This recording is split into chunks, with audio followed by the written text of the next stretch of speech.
로마서와 이신칭의 이 시간은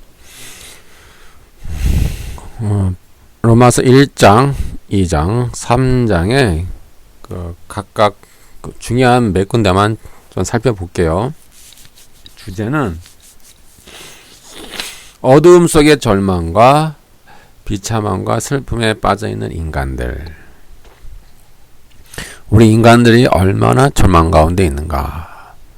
그걸 알아야 이신칭의 의미가 알거든요. 그러니까 이신칭이라고 하는 의미는 인간이 얼마나 큰 어두움과 절망과 비참함과 슬픔 속에 빠져 있다라는 것을 알아야 돼요. 그래야 그 이신칭이가 주는 환희, 그 기쁨과 희망을 볼 수 있어요.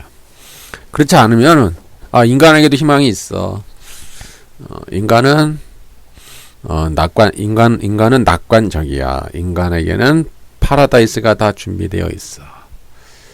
인간은 계속 발전하고 진보할 거야.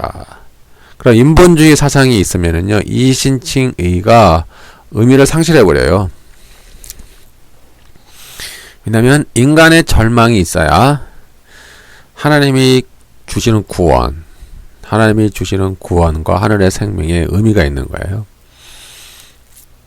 때문에 인본주의, 낙관주의, 과학지상주의, 진화론, 기타 등등 어떤 인간적 파라다이스를 추구하는 모든 인본주의 사상들은 이신칭의를 인정할 수가 없는 거예요. 받아들일 수가 없죠. 왜냐하면 그들은 인간 스스로 구원을 이루어 스스로가 구원에 도달할 수 있다고 믿는 자들이기 때문에 그래요. 그래서 이제 바울은 그 인간이 얼마나 절망 가운데 있는가를 고발하는 거예요. 왜요? 고발을 해야 이신칭의 의미가 빛을 발하니까. 그렇죠. 그래서 사도 바울은 로마서에 보면은 인류가 얼마나 비참 가운데 있느냐 계속 그거를 이제 강조하는 본문들이 1장, 2장, 3장이에요. 보면 1장은 모든 인류의 절망과 비참함이 나와 있어요. 그러니까 여러분들이 이제 1장을 읽을 때요, 그렇게 이해하시고 읽으면 좋아요. 모든 인류. 아담 이후로 모든 지금까지의 모든 인간의 문명, 인간의 어떤 역사 속에 인간의 수많은 문명이 이루어져 왔잖아요. 또 수많은 왕국들이 흥망성쇠를 겪으면서 지금까지 왔잖아요. 근데 그 가운데 비참과 절망이 있다라는 거예요. 2장은 유대 기독교인의 모순에서 오는 비참과 절망. 이거 전번 강의에서 한번 했죠. 그러니까 이제 유대교에서 기독교를 개종했는데 이들이 자꾸 할례를 주장하잖아요. 할례를 행해야 구원을 얻는다. 또 안식일을 지켜야 구원을 얻는다. 음식법을 지켜야 구원을 얻는다. 이런 소리를 하니까 그럼 너희는 정말 율법을 잘 지키냐? 라고 봤더니 그들이 뭘 해요? 간음하고 있잖아요. 간음하고 있고 도둑질하고 있고 율법대로 안 살면서 할례를 행해야 구원을 얻을 수 있다. 이런 헛소리를 한단 말이에요. 유대 기독교인들이. 그러니까 로마에 있는 유대 기독교인들이 바울이 그랬잖아요. 너희 왜 헛소리하고 있어? 너는 율법대로 안 살면서 죄를 지으면서 자꾸 할례를 행해야 구원 얻는다고 왜 헛소리하고 있냐. 그래서 이제 비참함과 절망을 말하는 거예요. 3장은 또 달라요. 3장은 하나님의 의를 거절한 전통 유대교인들의 비참함과 절망을 말하는 거예요. 고발을 해요.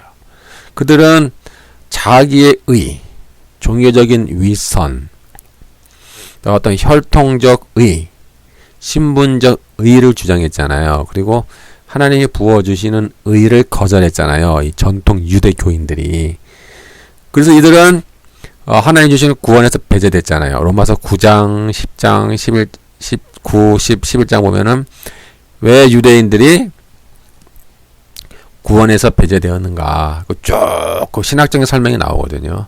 거기에 예정론도 나오고 하나님의 주권과 섭리에 대한 것이 관점이 쭉 기술돼요.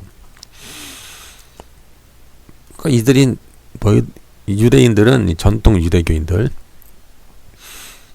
그들이 얼마나 이러한 비참과 절망 속에 있는가를 통해서 이신칭의가 왜 중요한가, 왜 이신칭의가 인류의 희망이 될 수밖에 없는가. 인류는 이신칭의가 없으면 희망이 없다라는 거예요. 오직 이신칭의를 통해서 인간의 희망을 볼 수가 있다. 그런 그런 어떤 논지라고 할까, 논지, 그런 어떤 주제, 그런 어떤 자기의 어떤 이론을 사도 바울이 전개를 쭉 해나가요. 그렇게 이해를 잘 하시면 됩니다. 1장, 2장, 3장 이렇게 쭉 잠깐 설명을 이제 본문을 통해서 해 나갈게요. 먼저 1장을 보면은요, 죄에 갇혀 있는 모든 인류의 비참과 절망 이렇게 말하고 있어요. 그러니까 이제 로마서 1장 18절에서 32절을 보면은 인간은 죄의 감옥에 갇혀 있다라는 거예요.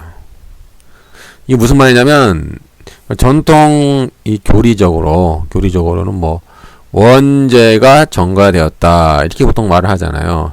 그리고 인간은 그런 말미암는 자범죄. 그래서 뭐 보통 원죄와 자범죄 그런 말을 많이 하고, 사실 이런 말을 많이 쓰는 게 카톨릭이 많이 쓰잖아요. 카톨릭 교리를 보면은 뭐 원죄, 자범죄를 많이 나오고, 이제 개신교도 그런 말 많이 쓰는데, 근데 로마서 쭉 보면은 그런 원죄 어떤 개념은 거의 찾아볼 수가 없어요. 제가 보니까.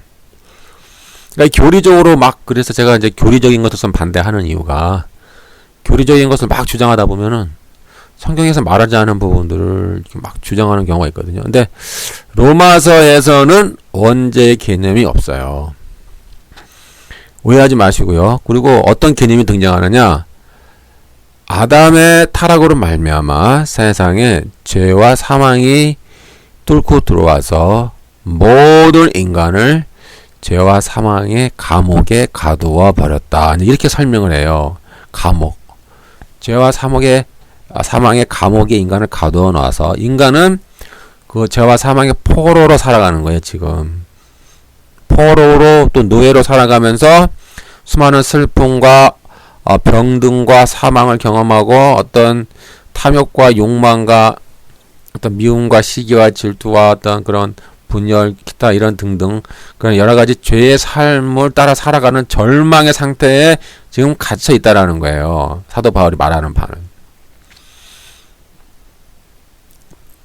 그래서 이 모든 인류가 이 우주적인 죄의 감옥인 거예요. 그러니까 감옥은 우주적인 거예요. 인간에게뿐만 아니라 저 피조물들에게까지도 영향을 미칠 수 있는 우주적 성격을 갖고 있어요. 로마서 8장에 있죠. 그래서 이런 우주적인 죄와 사망의 감옥, 이런 어둠의 감옥에 모든 인류는 갇혀서 거기 포로가 되어서 노예가 되면서 살아가고 있다라고 사도 바울은 이제 논지를 전개해 나가는 거예요. 사도 바울에게 있어서 죄는 도덕적이고 윤리적인 죄가 아니에요. 그것은 그냥 그 결과물이죠. 도덕적이고 윤리적인 죄는 어떤 결과물이지 그 근원, 죄의 근원은 뭐냐? 사망이에요. 사망. 죄와 사망의 통치. 우리가 그 안에서 지배를 받고 그 감옥 안에 갇혀서 사는 것.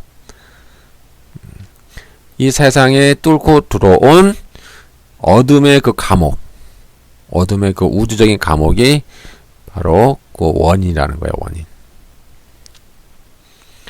그래서 이러한 죄와 사망의 저주를 가득 품은 우주적인 어둠의 감옥에 인간이 갇혀 있기 때문에 착한 사람이든 많이 배운 사람이든 뭐 지식과 교양이 있는 사람이든 왕이든 뭐 종이든 귀족이든 똑똑한 사람이든 뭐 재산이 많은 사람이든 모든 인류는 이런 사탄의 통치의 결과로 절망 가운데에 살 수밖에 없다 라고 말하는 거예요. 5장 14절 잠깐 잠깐 보는 거예요. 5장 다시 또 1장으로 돌아올게요. 5장 14절 그러므로 아담으로부터 모세까지 아담의 범죄와 같은 죄를 짓지 아니한 자들까지도 사망이 왕 노릇하였나니 아담은 오실 자의 모형이라. 이게 중요한 것은요, 사망이 이 세상에 들어와 우주적인 감옥의 역할을 해서 거기서 왕 노릇하면서 모든 인류를 가두어 놓았다. 그래서 이 왕 노릇이라고 하는 표현은 통치의 개념이에요. 통치. 그러니까 사망이 통치하고 다스린다는 거예요. 이 세상을. 때문에 로마서 8장 20에서 22절. 피조물이 허무한데 굴복하는 것은 자기 뜻이 아니요 오직 굴복하게 하시는 이로 말미암음이라. 그 바라는 것은 피조물도 썩어짐의 종노릇한 데서 해방되어 하나님의 자녀들의 영광의 자유에 이르는 것이라. 피조물이 다 이제까지 함께 단식하며 함께 고통을 겪고 있는 것을 우리가 아느니라. 이게 만약에 원죄의 개념이라고 설명하면은 피조물이 허무한데 굴복할 이유가 없는 거예요. 왜냐하면 원죄는 인간에게만 전가가 되니까. 근데 피조물은 죄가 안 졌잖아요. 근데 피조물이 뭔 죄가 있다고 피조물이 왜 허무한데 굴복하냐고요. 그러니까 이것은 우리가 이 개념을 교리적으로만 접근하면 잘못된 관점을 접근할 수가 있어요. 그래서 제가 원죄의 개념을 이제 원죄의 개념을 제가 약간 부정적으로 보는 게 이 피조물들까지도 지금 허무한데 굴복한다는 것은 죄와 사망의 통치 아래 지금 감옥에 갇혀 있다는 거예요. 피조물도 인간뿐만 아니라 저 피조물도 지금 감옥에 갇혀 있다라는 거예요. 피조물이 뭔 죄가 있어요? 아무 짓도 안 했는데 인간하고 관계도 없잖아요. 인간이 죄를 범했잖아요. 아담이. 피조물이 인간이에요? 인간 아닌데 왜 허무한데 굴복하는 이유가 뭐가 있겠어요? 피조물이. 그러니까 신학적 설명이 안 맞잖아요. 그러니까 원죄 교리로 파고 들어가면은 이 피조물이 왜 허무한데 굴복하느냐에 대한 신학적 설명이 안 돼요. 피조물이 죄를 지었나요? 피조물이 하나님한테 거역했나요? 아니에요. 인간이 피조물의 통치자로 하나님의 형상과 모양으로 짐을 받았잖아요. 창세기에 보니까 1장 보니까. 피조물의 통치자가 인간이다 이 말이에요. 그런데 인간이 사탄에게 말을 듣고 사탄에게 복종함으로 사탄의 종이 되었잖아요. 따라서 인간에게 주어진 그 통치권, 하나님의 형상과 모양대로 짐을 받은 그 인간에게 하나님이 맡겨주신 그 통치권이 빼앗겼어요. 그 사탄에게 넘어간 거예요. 그래서 이 세상에 죄와 사탄의 속성인 죄와 사망의 통치가 이 세상에 뚫고 들어와서 인간뿐만 아니라 모든 피조물들까지도 이 우주적인 감옥에 가둬놔서 지금 통치하고 있는 거예요. 그것이 로마서의 개념이에요. 왕노릇 한다라고 하는 이 왕노릇이라는 개념이 그런 통치의 개념이란 말이에요. 때문에 피조물이 지금 갇혀 있는 거예요. 인간뿐만 아니라 아무 죄가 없는데 그러니까 피조물이 불쌍한 거예요. 우리가 뭔 죄가 있어요? 하나님한테 그런 거예요. 하나님, 우리가 뭔 죄가 있어요? 죄 지은 건 저 사람인데, 아담인데, 우리가 왜 이런 고생을 해야 되냐고요? 하면서 지금 피조물이 이런 썩어짐의 종로로 돼서 해방돼요. 21절입니다. 8장 21절. 피조물도 썩어짐의 종로로 탄데서 해방돼요. 하나님의 자녀들의 영광의 자유에 이르기를 지금 고대하고 있다라는 거예요. 피조물이, 네? 뭔 죄를 졌길래 피조물이 왜 썩어지면 종로를 할 이유가 뭐가 있어요? 그러나 인간의 죄 때문에 인하여 인간의 불순종으로 말미암아 죄와 사망의 이런 우주적인 감옥에 지금 갇혀 있다라는 거예요. 그러니까 원죄 개념으로 설명이 안 되니까 제가 원죄는 뭐가 부족하다. 원죄는 뭔가 문제가 있다. 그 로마서에서 원죄 개념이 안 나온다라고 제가 자꾸 비판하니까는요. 너무 오해하지 마시고 이거 다른 생각 가지고 계신 분도 한번 들어보세요. 다른 생각 가질 수도 있겠죠. 나는 끝까지 원죄야. 나 원죄 아니면 안 할래. 그 원죄 하시면 원죄 하실 수밖에 없겠죠. 그러면 뭐 피조물이 왜 그랬는지는 설명이 안 되잖아요. 22절 8장 22절 피조물이 다 이제까지 함께 탄식하며 함께 고통을 겪고 있는 것을 우리가 아느니라. 이게 정말 이게 설명이 되겠어요? 아니 피조물이 뭔 잘못을 했길래 왜 탄식을 해요? 왜 피조물이 왜 고통을 겪고 있냐고요? 인간 때문에. 그러니까 원죄 개념이 안 되는 거예요. 죄와 사망의 그런 우주적인 어둠의 감옥에 인간뿐만 아니라 모든 피조물이 갇혀 있다라는 거예요. 그래서 하나님의 자녀들의 그 영광의 자유에 자기도 이르기를 원하는 거예요. 그래서 빨리 주님 오십시오. 주님이 빨리 오셔서 우리들도 이 썩어짐의 종으로 해서 우리를 해방시켜 주십시오라고 지금 피조물들이 탄식하고 있다라는 거예요. 그것이 로마서의 개념이에요. 로마서가 그렇게 말하고 있다고요. 사도 바울이. 이토록 이 때문에 죄는 모든 인류에게만 영향력을 미치는 게 아니라 모든 피조물들에게까지 영향력을 미치는 그런 우주적인 어둠의 통치이고 이런 어둠의 감옥이에요. 그래서 피조물도 탄식하며 고통을 겪고 있는 거예요. 여러분들이 로마서 8장을 한번 개인적으로 펴서 한번 읽어보세요. 그래서 피조물도 썩어짐의 종로로 탄 데서 해방돼요. 해방이 뭐예요? 통치를 받고 있으니까 해방되는 거니까 통치 개념이 계속 나오는 거예요. 왕노릇, 해방. 해방이라는 말도 로마서에 자주 나오거든요. 해방이 뭐예요? 우리나라가 일본에게서 해방됐어요. 그럼 왜 해방됐어요? 일본의 통치를 받았으니까 해방이 된 거잖아요. 통치를 안 받았는데 해방이 되겠어요? 그럼 자꾸 이런 말이 나와요. 피조물도 썩어짐의 종로로 단내서 해방돼요. 그럼 뭐의 지배를 받았다는 얘기예요? 죄와 사망의 어둠의 그 세력의 통치와 지배를 받았다는 얘기 아닙니까 지금? 그러니까 해방을 바라는 거예요. 빨리 하나님의 자녀들의 영광의 자유에 우리도 이르기를 원합니다라고 주님이 오시길 기다린다는 거예요. 피조물들도. 그러니까 이런 균형을 잘 잡으셔야 돼요. 로마서 읽을 때요. 왕노릇 또는 뭐 해방이라는 단어가 많이 등장하거든요. 이건 통치의 개념이에요. 예? 원죄의 개념이 아니라고요. 그러니까는 인간의 죄로 말미암아 이 세상에 사탄의 통치가 임하여서 그 결과로 죄와 사망의 통치와 어둠의 감옥이 오는 거예요. 우리를 가둬놓은 거예요. 인류뿐만 아니라 모든 이 피조물들을 가둬놓은 거죠. 이것이 로마서 1장과 이제 앞으로 쭉 나중에 강의할 텐데요. 로마서 뭐 5장, 뭐 6장, 7장, 8장 쭉 나와요. 계속 나온다고요. 그때가 또 반복할 겁니다. 또 계속 똑같은 게 계속 반복돼요.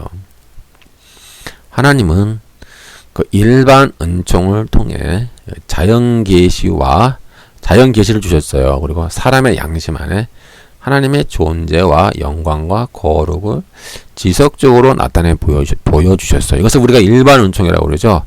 자연 계시. 또 우리 인간의 보편적 양심. 이것은 성령의 조명을 받지 않은 거예요. 그냥 보편적 양심인 거예요. 그 안에 하나님이 이렇게 희미하게 하나님의 존재와 영광과 거룩을 이렇게 보여주셨어요. 이것을 일반 은총이라고 해요. 로마서 1장 20에서 21절 창세로부터 그의 보이지 아니하는 것들 곧 그의 영원하신 능력과 신성이 그가 만드신 만물에 분명히 보여 알려졌나니 그러므로 그들이 핑계하지 못할지니라. 하나님을 알되 하나님을 영화롭게도 아니하며 감사하지도 아니하고 오히려 그 생각이 허망하여지며 미련한 마음이 어두워졌나니. 이것이 이제 그 일반 계시에 의한 거예요. 그러니까 그들의 양심에 또는 이 자연을 통하여 하나님이 계심을 계속 보여주고 있어요. 근데 사람들이 그걸 거부하잖아요. 특히 오늘 뭐 진화론. 아니 하나님의 창조 세계를 딱 보면은 와 피조물을 보면은 야 이건 진짜 이거 진짜 창조주가 아니면 이렇게 막 피조물들을 이 생명체를 만들 수가 없구나라고 생각을 해야 되는데 이 인간들이 말이죠 좀 배웠잖아요. 지식 어느 정도 있으니까 그 얄팍한 지식을 가지고 자꾸 진화론으로 설명하는 거예요. 웃긴 거죠 이게. 아 진화론 설명이 안 된다니까 잘 진화론으로 가다 보면 막혀요. 아 이런 제가 예를 들게요. 제가 지금 노트북에다가 그 컴퓨터 소프트웨어를 깔아 쓰고 있잖아요. 그거 누가 만들었어요? 소프트웨어를 프로그래머가 만들었잖아요. 그게 뭐 자동적으로 저절로 진화가 돼서 자동적으로 저절로 소프트웨어가 만들어지나요? 누군가가 시간을 들여서 애써서 이 소프트웨어를 만들어서 내놨기 때문에 제가 프로그램을 컴퓨터에 깔아다 쓰는 거예요. 마찬가지로 인간 안에 그 DNA 있잖아, 유전자. 그걸 가만히 보면 그거 소프트웨어거든요. 비유하자면 그 소프트웨어예요. 그게 어떻게 저절로 진화가 됩니까? 말 같지 않은 소리 하고 있는 거야. 이게 진짜 이거 그게 누군가가, 그러니까 창조주가, 누군가가 아니죠. 창조주가 심혈을 기울여서 그거를 프로그램을 짜야 돼요. DNA 프로그램을 짜가지고 하나님이, 창조주가 그걸 만들지 않으면은 생명체에 있는 그 DNA가, 그 복잡한 그 DNA가 그게 이루어질 수가 없는 거예요. 그게 자연적으로 생길 수도 없고, 자연 발생이 될 수도 없고, 우연히 발생될 수도 없고. 그러니까 진화론자는 그렇잖아요. 뭐 우연하게 발생되었다, 자연 발생되었다. 그러므로 뭐 환경 적응, 뭐 자연 도태, 그다음에 뭐 자연 선택, 뭐 환경 적응해가지고 뭐 우월한 것만 진화가 되었다. 뭐 하여튼 자꾸 이상한 말 같지 않은 소리 하고 있는데, 하나님이 이렇게 창조 세계를 통해서 하나님의 존재를 보여주셨는데 인간은 그걸 계속 거부한다는 거예요. 로마서 1장에. 일반 은총은 그 자연 계시를 통해서, 그리고 인간의 양심을 통해서 무엇이 옳고 그른지를 이렇게 희미하게 보여줘요. 그래서 이 종말론적인 심판대 앞에서 누구든지 핑계를 댈 수 없다라고 그 어떤 그 증인의 역할을 해요. 증인. 법정에 서면은 증인이 있어야 될 거 아니에요. 근데 그 일반 은총이 증인이 돼. 증인이 법정 증언을 하는 거예요. 왜냐하면 우리가 이럴 수 있잖아요. 나 하나님에 대해서 누가 우리에게 알려줘야 믿죠. 하나님에 대해서 우리에게 아무도 말 안 해줬는데 내가 하나님 믿지 않았다고 내가 이렇게 심판 받아야 되는데 이게 합당한 거예요? 라고 이제 따진단 말이에요. 법정에서. 그러면 그 자연 계시 그 일반 은총이 딱 와요. 그래서 야, 하나님이 자연을 통해서 또 너의 양심을 통해서 하나님이 창조하신 이 온 만물과 피조물을 통해서 하나님이 존재하시다는 것을 그 안에 보여주셨는데 너희가 일부러 그걸 거부했지. 다 그 일반 은총 안에, 그 자연 계시 안에 다 하나님이 존재가 나타나 있어. 근데 넌 그걸 거부했잖아. 때문에 하나님 앞에 핑계할 수가 없어. 그건 너의 잘못이야. 그러니까 너는 심판이야. 라고 이렇게 법정적 증거가 되는 거예요. 이 자연 계시, 일반 은총이. 그러나 약점은 있어요. 약점은 이런 일반 은총으로는 칭의의 구원을 얻는 효력을 얻지 못해요. 왜냐하면 칭의의 구원은 특별 은총이기 때문에 그래요. 하나님이 저 구원을 부어주시고 하나님이 직접 성령을 주셔야만 이루어질 수 있는 특별 은총이기 때문에 이 일반 은총으로는 한계가 있죠. 그래서 일반 은총으로는 구원을 이룰 수가 없어요. 근데 오늘날 문제는 이 종교다원주의자들이 이 일반 은총을 확대 해석을 많이 해요. 그들은 특별 은총을 거부하거든요. 왜냐하면 모든 종교에도 구원이 있다라고 주장을 해야 되니까. 특별 은총의 핵심은 뭐예요? 예수 그리스도의 십자가 사건이잖아요. 그리고 이신칭의잖아요. 이신칭의. 그걸 부인할 수밖에 없어요. 그거 특별 은총이니까. 그 특별 은총을 다 부인하고 일반 은총으로만 나가는 거예요. 그래야 모든 종교에, 또 모든 민족과 모든 나라 사람들에게 좀 먹히거든요. 좀 먹힐 수가 있어요. 일반 은총 안에서는.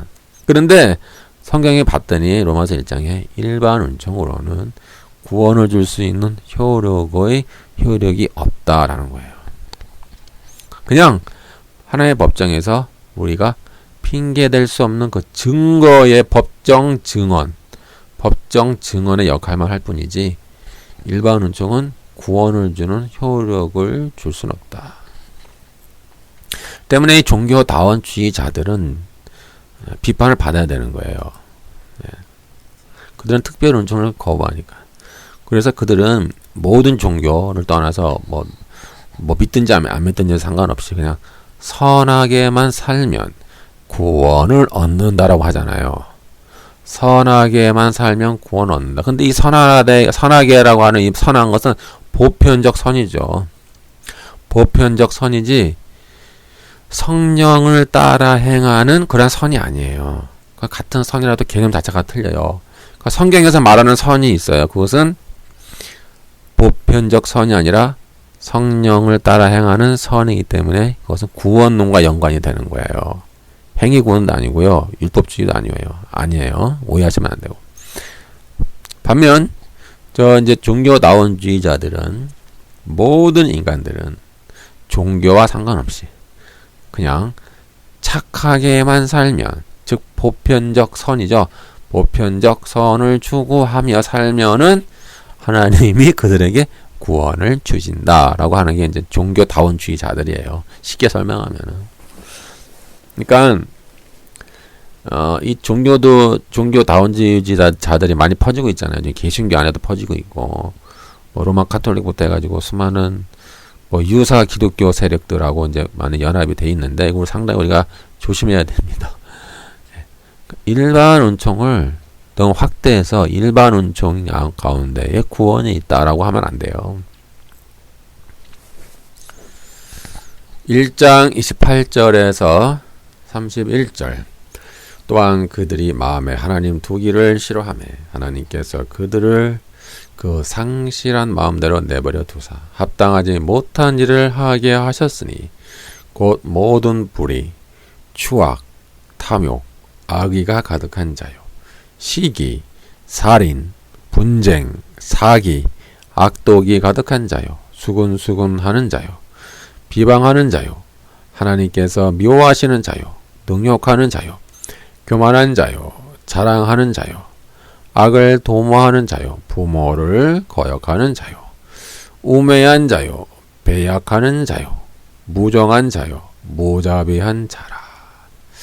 이처럼 그 일반 은총에 의해서 하나님께서 그 자연과 인간의 양심을 통해서 하나님이 계심을 이렇게 희미하게 보여주셨는데, 인간은 그것을 통해서 하나님을 하나님을 이렇게 두기를 싫어했다 그랬죠. 28절에 보니까. 그들은 계속적으로 죄와 사망 안에 그런 폭력적인 지배 아래 놓여 있기 때문에 항상 하나님께 적대적 반응을 보이며 하나님을 영광스럽게 하지도 않고 감사하지도 않으며 그들의 생각은 쓸모없고 그들의 어리석은 마음은 어두워졌다라고 이렇게 표현하고 있는 거예요. 그래서 보편적 모든 인류가 그 죄와 사망의 감옥 안에 갇혀서 지금 하는 짓을 보니 불의, 추악, 탐욕, 악이 쭉 나오는 거예요. 상실한 마음, 사기, 악독, 살인, 시기, 분쟁, 비방 그런 것들이 쭉 나와서 이처럼 모든 인류는 비참한 상황 가운데 놓여 있다라고 이제 계속 고발을 하는 거예요. 이거 지금 고발하는 거예요, 사도 바울이. 인류는 하나님이 일반 은총을 통해 인류의 양심에 심어놓은 그런 선악을 구별하는 그런 세밀한 음성까지 일부러 외면하는 거예요. 자꾸 하나님을 발견하면 좋은데 하나님을 추구하지 않아요. 하나님을 발견하고 하나님을 추구하고 그들이 그 일반 은총을 통하여 특별 은총으로 하나님 앞에 나와 무릎을 꿇고 예수 그리스도 앞에 나와서 그들이 하나님이 부어주시는 거 구원을 갈망해야 되거든요. 구원을 찾아야 되거든요. 하나님 앞에 나와서. 근데 그들이 그걸 거부하는 거예요. 일부러 거부해요. 그리고 일부러 그것을 또 왜곡하고 외면하고 변질시키고요. 하나님의 그 살아계심을 변질시키죠.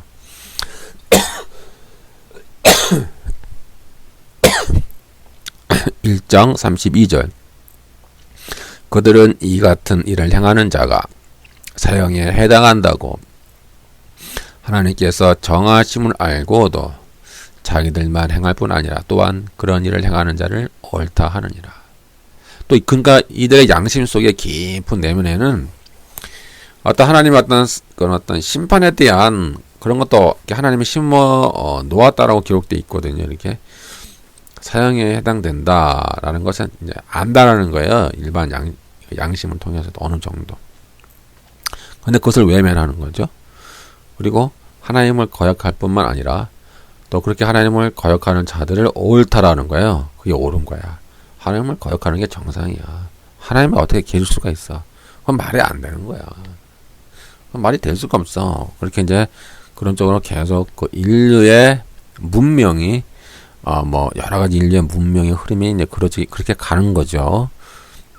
그래서 사도 바울은 사람들이 죄와 사망의 그 거대한 매트릭스에 갇혀 자기가 사는 세상이 허구인지 진실인지 구별을 못하고 어떤 시스템에 의해서 조종당하는 것처럼 이 우주적인 거대한 죄악의 감옥에 갇혀서 무엇이 진실이고 무엇이 거짓인지 모른 채 이런 거대한 사탄의 어둠의 실제에 의해 조종을 당하면서 서로서로 아우성치고 단식하고 서로 절망하는 그런 사람들의 목소리를 듣고 인간이 얼마나 절망적인 상황에 있는지 너희들이 한번 봐라.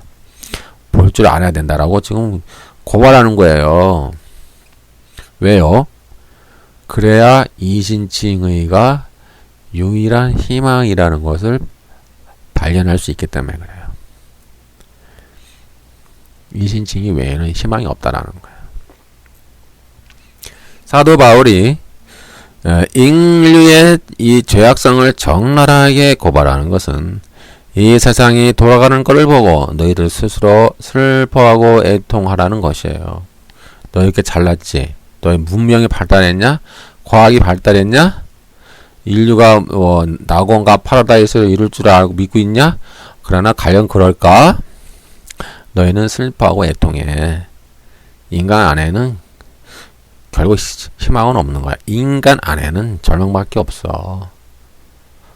하나님이 없는 인간은 그 절망이고 슬픔이고 그는 고통이야. 그렇게 사도 바울은 이제 로마서 1장에서 말을 하는 거예요. 여러분이 우리 매트릭스 영화를 보면은 그 빨간 약과 파란 약을 주잖아요. 이거 먹고 너 뭘 먹을래 그러잖아요. 즉 그 시스템 안에 갇혀 있을래 아니면 그 시스템 안에 빠져나올래 이렇게 둘 중에 하나를 선택하라고 그러잖아요. 그 네오인가요? 네오한테 그러나요? 그 매트릭스 1에 보면 나오죠. 그것부터 비슷해요. 복음의 원리와 같은 거예요. 너희가 복음을 믿고 이신칭의를 얻어서 복음을 믿고 이신칭의를 얻어서 그 죄와 사목의 감옥에서 빠져나올래? 아니면은 복음을 거절하고 그냥 죄와 사망의 그 감옥 아래 그냥 살래? 그러니까 똑같은 거예요. 알약을 먹고 빠져나올래? 그러니까 복음을 믿고 빠져나올래? 아니면 복음을 믿지 않고 거부하고 그냥 그 죄와 사망의 감옥에 갇혀 있을래? 갇혀 있을래? 그 선택이 우리에게 주어지는 거예요. 그 영화에 보면은 죄와 그 어떤 매트리스에 갇혀가지고 모든 사람들이 그 어떤 관에 의해서 꽂혀가지고 사람들이 그 시스템에 의해서 다 이렇게 조종당하잖아요. 근데 그건 허구죠, 허구.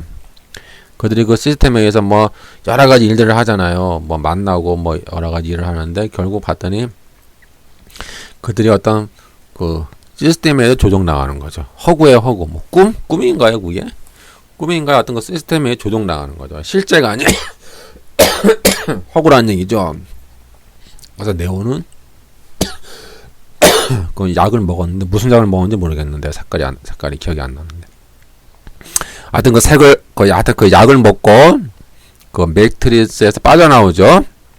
빠져나오고 드디어 자기를 봐요. 아, 내가 이렇게 살았구나. 그 딱 주위를 돌아봤더니 수많은 사람들이 지금 막 어떤 관 같은데 액체 속에 갇혀가지고 거기에 계속 어떤 에너지, 생체 에너지를 그 시스템에다가 제공해주고 그 시스템에 의해서 이렇게 조종당하면서 거기서 평생 동안 살아가고 있잖아요. 그 마찬가지인 거예요. 우리도 모든 인간이 이런 죄와 사망의 그 우주적인 감옥에 갇혀서 조종당하면서 사는 거예요. 아무리 인간이 정치, 경제, 사회, 문화, 과학 등의 모든 분야에서 큰 발전을 이루었다 할지라도 인간이 아무리 그 문명을 문명이 발전했다 할지라도 그 사이에 흐르는 그 부패와 죄악의 검은 그림자를 보고 좌절하고 절망하고 땅을 치라는 거예요. 결국 우주적인 그 죄와 사망의 감옥 아래 갇혀 있어요, 지금. 그러면서 거기서 그 안에서 그 큰 인간이 뭐 어떤 문명을 발전한다 할지라도 그것은 슬픈 거예요. 잘못하면은 그러한 인류의 그 그 문명이 오히려 인류의 생명을 빼앗아가는 그런 사악한 무기로 쓰여질 수도 있는 거예요. 1차, 2차 세계대전처럼 수천만 명이 죽을 수도 있는 거예요. 왜요? 인간이 죄와 사망의 그 어두운 우주적인 감옥 아래 갇혀 있기 때문에 그래요. 그렇기 때문에 임박한 하나님의 진노를 보고 깨달으라는 거예요. 우리 인간에겐 절망밖에 없구나. 희망이란 존재하지 않구나. 1장 18절 하나님의 진노가 불의로 진리를 막는 사람들의 모든 경건하지 않음과 불의에 대하여 하늘로부터 나타나나니. 그러나 오늘날 문제는 너무 평온하고 너무 낙관적이죠. 사람들은 말을 해요. 걱정하지 마라. 우리는 겨울과 비참하지 않아. 하나님이 어디 있냐? 또 진노와 심판이 어디 있냐? 인류의 미래는 밝다. 인류는 지구를 낙원으로 만들고 태양계를 넘어서 저 우주까지 우리는 진출할 거야. 인류는 저 우주도 정복할 수 있어. 우주까지 정복하는 거야. 인류가 이뤄놓은 문명을 봐라. 희망이 넘치지 않냐. 인류는 건강하고 행복하게 오래오래 잘 살 수 있어 라고 주장하는 거예요. 그러나 바울은 말하죠. 아니다. 그건 허구다. 그건 너희가 그 매트릭스의 시스템에 아래 갇혀서 너희가 꿈꾸고 있는 허구다. 허상에 불과하다. 실제로 너희는 지금 죄와 사망의 노예로 살아가고 있지 않냐. 너희는 죄와 사망에서 너희는 벗어날 수가 없는 너희는 그런 비참한 존재다라고 하는 것을 사도 바울은 로마서 1장을 통해서 계속 고발하는 거예요. 고발하는. 인간은 스스로의 행위와 자기 의를 가지고 절대로 우주적인 죄와 사망의 감옥에서 탈출할 수가 없습니다. 인간은 여전히 죄와 사망의 통치 안에 갇혀 신음하며 울부짖고 있어요. 오직 죄인을 구원하시는 그 하나님의 능력을 통해서만, 즉 외부에서 하나님이 부어주시는, 하나님이 하늘에서 우리에게 부어주시는 그러한 하나님의 능력, 하나님의 구원을 통해서만이 인간이 죄와 사망의 감옥에서 탈출하여 해방되어 의와 생명의 나라로 우리가 옮겨갈 수가 있습니다. 이것이 바로 믿음과 은혜를 통해서 오는 구원입니다. 구원은 이처럼 죄와 사망의 지배와 감옥 가운데서 탈출하여 해방하여 의와 생명의 나라로 옮기는 것을 말하는 거예요.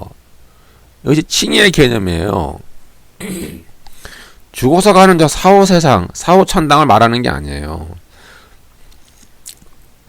또 오해하지 마세요. 사후천당, 내세천당 부인하는 게 아니니까.